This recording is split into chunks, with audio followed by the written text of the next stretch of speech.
Welcome in. Today, we are going to build a dashboard, but not for a car, for the entire economy. We're going to pop the hood and install three key gauges that, when you look at them together, give you a really clear picture of what's going on. So let's get into it.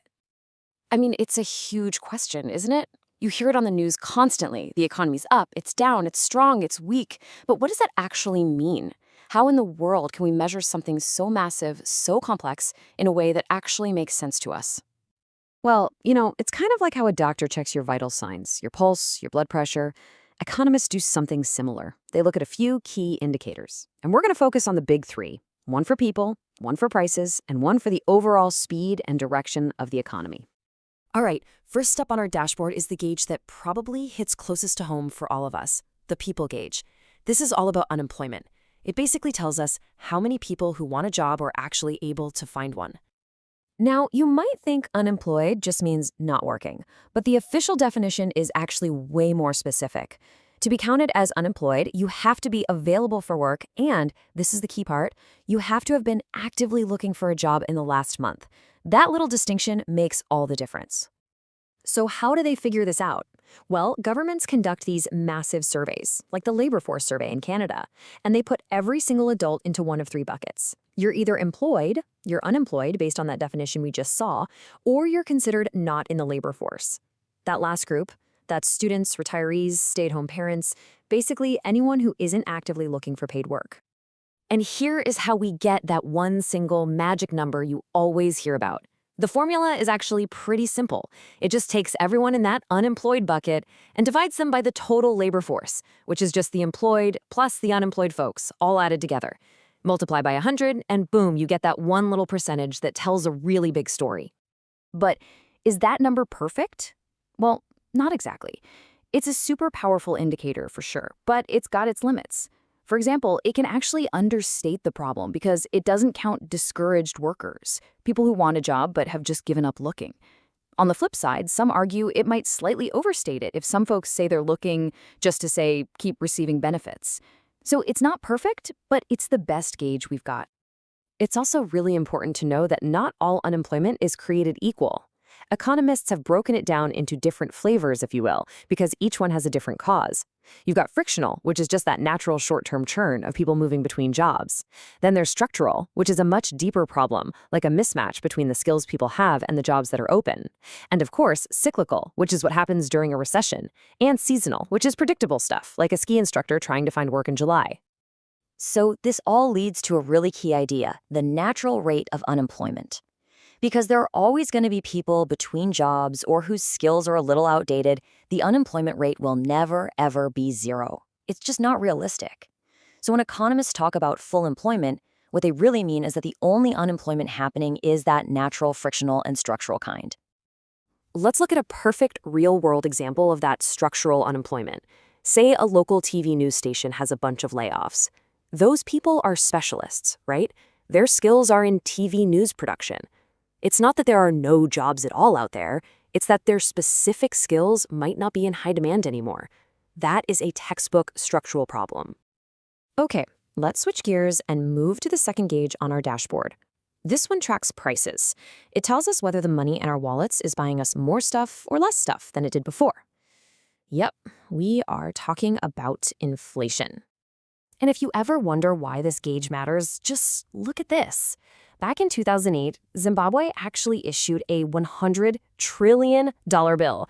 Sounds like you'd be rich, right? But because of something called hyperinflation, it was almost completely worthless. It's a really extreme example of what happens when the price gauge goes totally off the rails. So how do we track this for a whole country? Well, the main tool is called the Consumer Price Index, or the CPI. The easiest way to think about it is like a giant standardized shopping basket.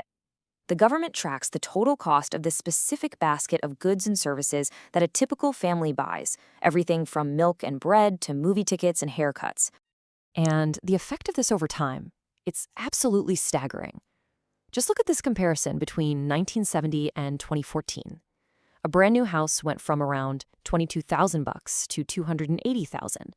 A new car jumped from $3,000 to over $32,000. That, right there, is the power of inflation in action. Now, how is the actual index number calculated? It looks kind of complicated, but the idea is pretty simple. You take the cost of that fixed basket of goods in the current year, you divide it by what that same basket cost in a base year in the past, and then you multiply by 100. So if the basket went from costing $750 to $900, the new CPI number is 120. That tells us prices have gone up 20% since that base year. And what's really cool is that this lets us do a little bit of financial time travel. For example, a salary of $30,000 back in 1990, well, it had the same exact purchasing power as a salary of about $48,000 in 2015. The CPI is what lets us make that kind of apples-to-apples comparison across time.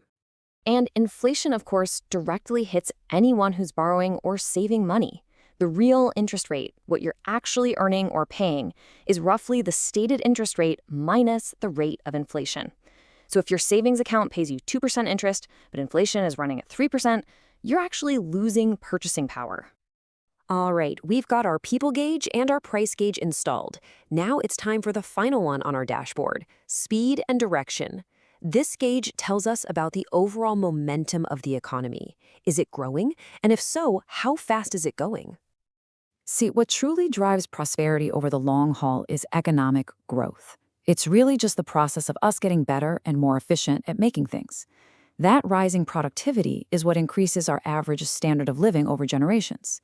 And the best way we have to measure this is real GDP per capita, which is just the total output of the economy per person after you adjust for inflation.